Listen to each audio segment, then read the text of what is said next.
Eesti riigi iseseisvumisel oli vaja põllumajanduse edendamiseks viia see võimalikult kiiresti teaduslikult põhjendatud alustele. Selleks oli vaja luua Eestisse oma katsejaamade võrk. Tollal oli katseasjanduse korraldamine usaldatud Kiievis agronoomiat õppinud ja Permis katseasjandust õpetanud ja korraldanud Jaak Kümarikule. 1920. aastal asutati Põhja-Eestit hõlmav riigi põllutöö katsejaam, mille juhatajaks sai Jaak Kümarik. Katsejaama asukohaks valiti Aruküla riigimõis. Algusaastad olid rasked. Katsejaama majanduslik nõrkus ja mõisahoone jagamine vallakooliga ei võimaldanud edasiarengut. 1924. aastal otsustati leida uus koht, milleks osutus Kuusiku riigimõis Rapla kihelkonnas. Arukülas lõpetati töö 1. jaanuaril 1925 ja sama aasta kevadel alustati kartulikatsetega uues kohas, Kuusikul. Ka Kuusikul tuli ette raskusi. Riigipoolse abi puudulikkus, vähe hooneid. Põhiline majanduslik raskus oli riigimõisa kanda, kuid tänu heale kaadrile suudeti siiski edasi areneda. Ruumipuudusest ülesaamiseks ehitati teadustöö ja laborite tarvis uus maja, millest sai ühtlasi ka katsejaama uus peahoone.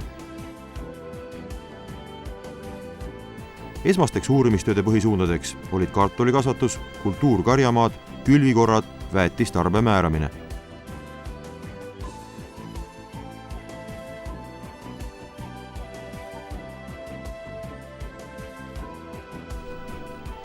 Uurimistööde tarvis loodi mulla uurimise, füsioloogia, mikrobioloogia, biokeemia, agrokeemia ja köögiviljanduse laborid. Kohale kutsuti oma ala spetsialistid, kes olid õppinud või end täiendanud mitmel pool välismaal. Pärast esialgseid uuringuid selgus, et paralleelselt muude katsete ja uuringutega tuleb kiiresti edasi arendada väetistarbe määramist. Väetistarbe määramist korraldanud Kaarel Tarandi räägib sellest järgnevalt nii. Ja siis oli personalvahetus seal. See, kes selle laboratooriumi organiseeris, see oli Ruubel.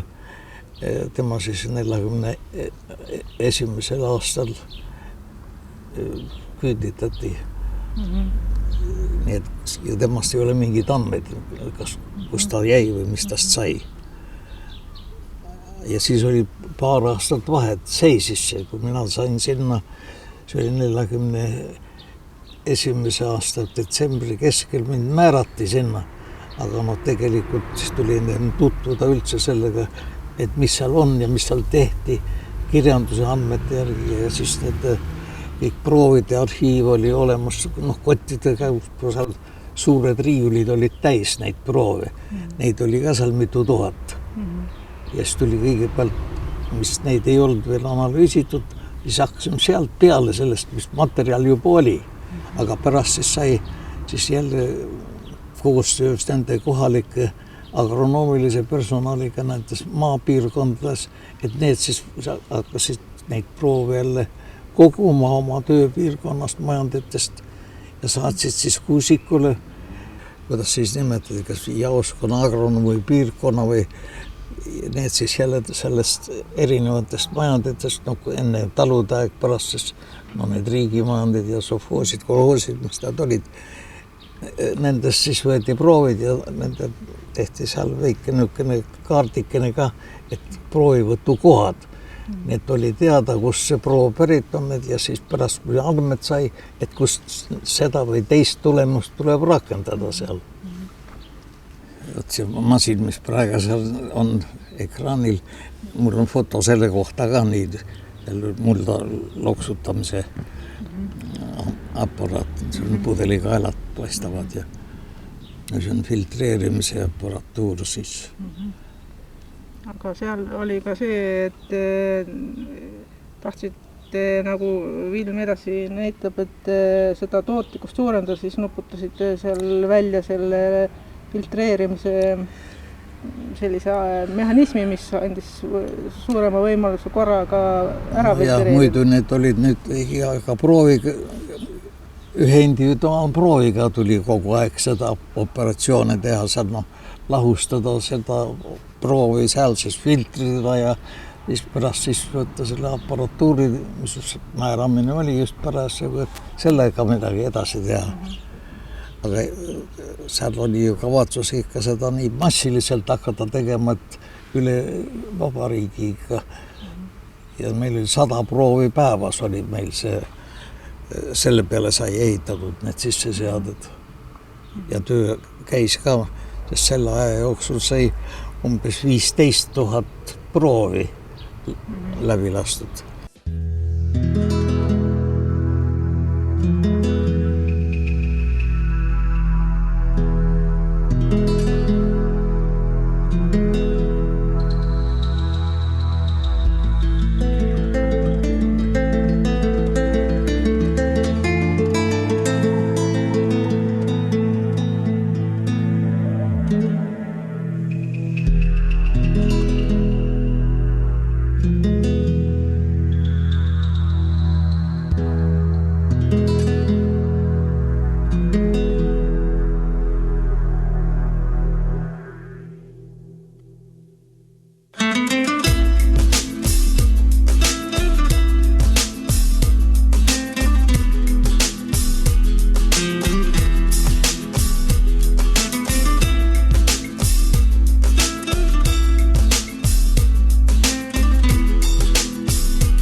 Huvi uurimistööde tulemuste vastu oli suur nii Eestis kui ka väljaspool. Väljaõpet käidi saamas üle kogu Nõukogude Liidu. Lisaks eeltoodule on siin aretatud põllukultuuride sorte, töötatud välja uurimistöö metoodikaid, unikaalseid laboriseadmeid, katsetatud põllutöömasinaid ja uusi põllumajanduslikke tehnoloogiaid. See oli tolleaegne vajadus kergendada tööd, analüütikute tööd, et olemasoleva laboratooriumi pinnal toota rohkem või teha rohkem analüüse. Kuna aparatuur tolleaegne võimaldas seda rohkem teha, aga ettevalmistus osa jäi nagu nõrgaks ja siis tuli seda asja lahendada ja valik langes plastmassi peale, see on löögikindel polüsterool. Ja seda sai siis uuritud ja tuli siis lõpuks niimoodi välja, et keemiliselt ta mingit reaktsiooni andnud ja neid oli võimalik omavahel ühendada kõike, tähendab kleepimise teel, kas siis dikloretaani või selle toluooliga. Ja nüüd kõige esimeseks tööks oligi selle kuuskandi topsi kõigepealt välja projekteerimine, mõõtmine ja siis otsimine, kes selle teeb. Ja selle tegi, kõik nad tegi Saue plastmassi tseh. Idee on tulnud mesindusest. Mesilase kärg on maailma kõige ratsionaalsem süsteem üldse, mis on. Ja näete, kui me nüüd võtame näiteks loksutaja pealt, eks ole, kui panna nüüd pudelid, kui palju siia jääb siis tühja ruumi vahele. Aga siin ei ole midagi, ainult mõni millimeeter kahe lahkuse vahe. Siis läks loksutaja peale tohutult palju, võrreldes endiste puuklotside, tähendab iga puuklotsi asemel võime öelda, et läks vähemalt 2 tükki, eks ole. Nii et seetõttu siis loksutaja pind oli sellega täiesti ära haaratud ja sinna võisid laduda küllalt palju, isegi rohkem, kui meil oli vajadus neid määrata. No, tol ajal, sest kõige suurem koormus oli päevas 1200 mullaproovi, mis siis meil nendes ette valmistati, eks hiljem lasti see natukene tagasi, sest oli tunda, et vist terves liidus ei teinud keegi nii palju ja vist tolleaegne laboratooriumi juhataja siis Keuve Leonard arvas ka, et mis naistest ikka nii arvast koorma laseme alla ja lasimegi. Tegime 800 võimalused, veel suuremad kui 1200.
Kuusikul on töötanud palju teadureid. Paljud neist on teaduskraadi kaitsnud Kuusikul läbi viidud uurimistööde põhjal, mis näitab katsejaama suurt potentsiaali ja tähtsust Eesti põllumajanduse arengus.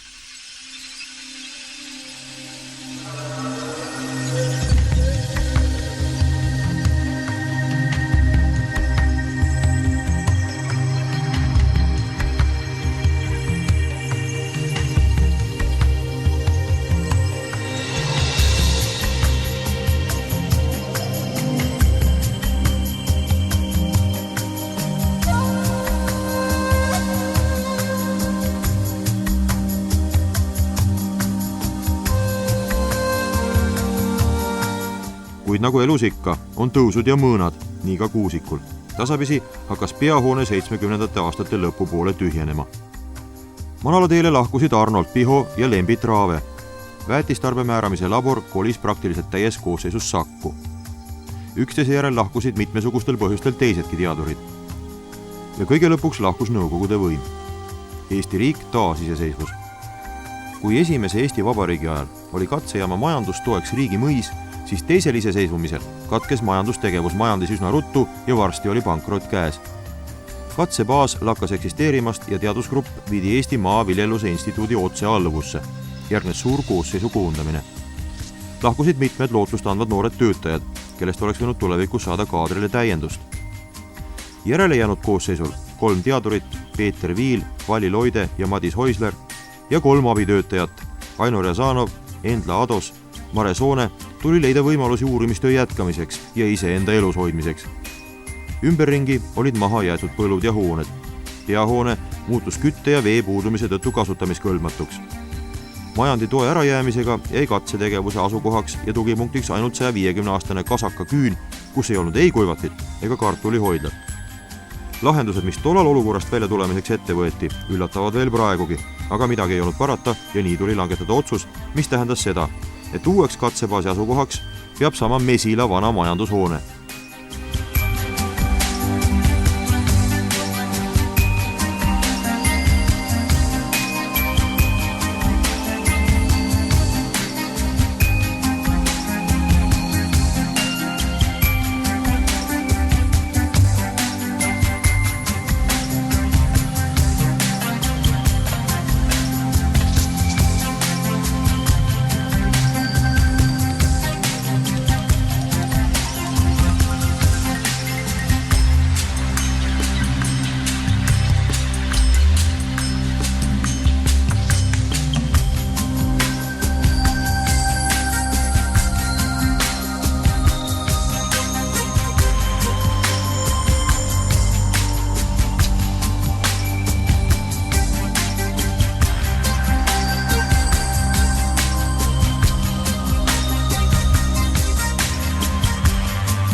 Aastast 2002 viidi katsejaam üle taimse materjali kontrollikeskuse, alates aastast 2004 põllumajandusuuringute keskuse koosseisu ja sellest ajast kannab katsejaam katsekeskuse nime. Oli paranenud tehniline baas, suurenenud kaader ning valminud uus viilhall.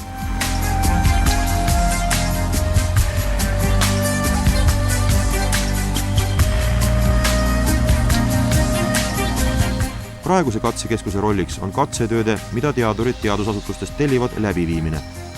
Katsekeskuse koosseisus vähemalt praegu teadurid puuduvad.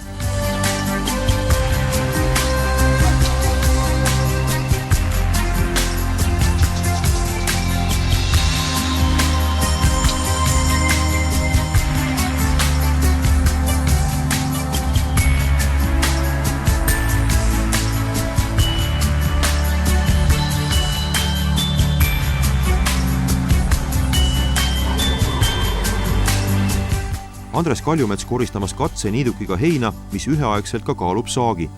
Eesti ühel vanimal külvikorra katsel.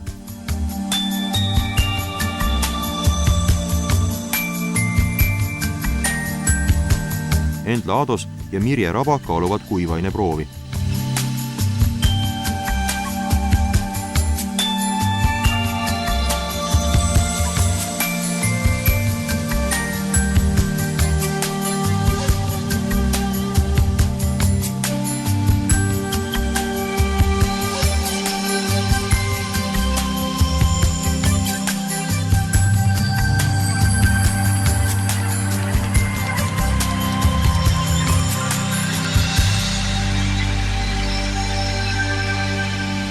Aastaid on südamevalu tekitanud peahoone halb käekäik. Sundomanik, nähes, et maja ei õnnestu edukalt edasi müüa, jättis hoone valveta ja tulemus on nüüd siin näha. Katsed hoonet kuidagi päästa ei õnnestunud enne, kui põllumajandusminister Tiit Tammsaar tegi selleks otsustava sammu. 2004. aasta 16. aprillil ostis põllumajandusministeerium maja tagasi, mis annab häid lootusi edaspidiseks.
katsekeskuse päris uueks ettevõtmiseks on põllumajanduspark, mille rajamist alustati 2003. aastal põõsas riba istutamise ja kiviaia ehitamisega ja see jätkub. Pargi eesmärgiks on põllumajanduse, laiemalt maaelu ajaloo ja tänapäeva, keskkonnameetmete ning põllumajandusteaduste tutvustamine ja populariseerimine.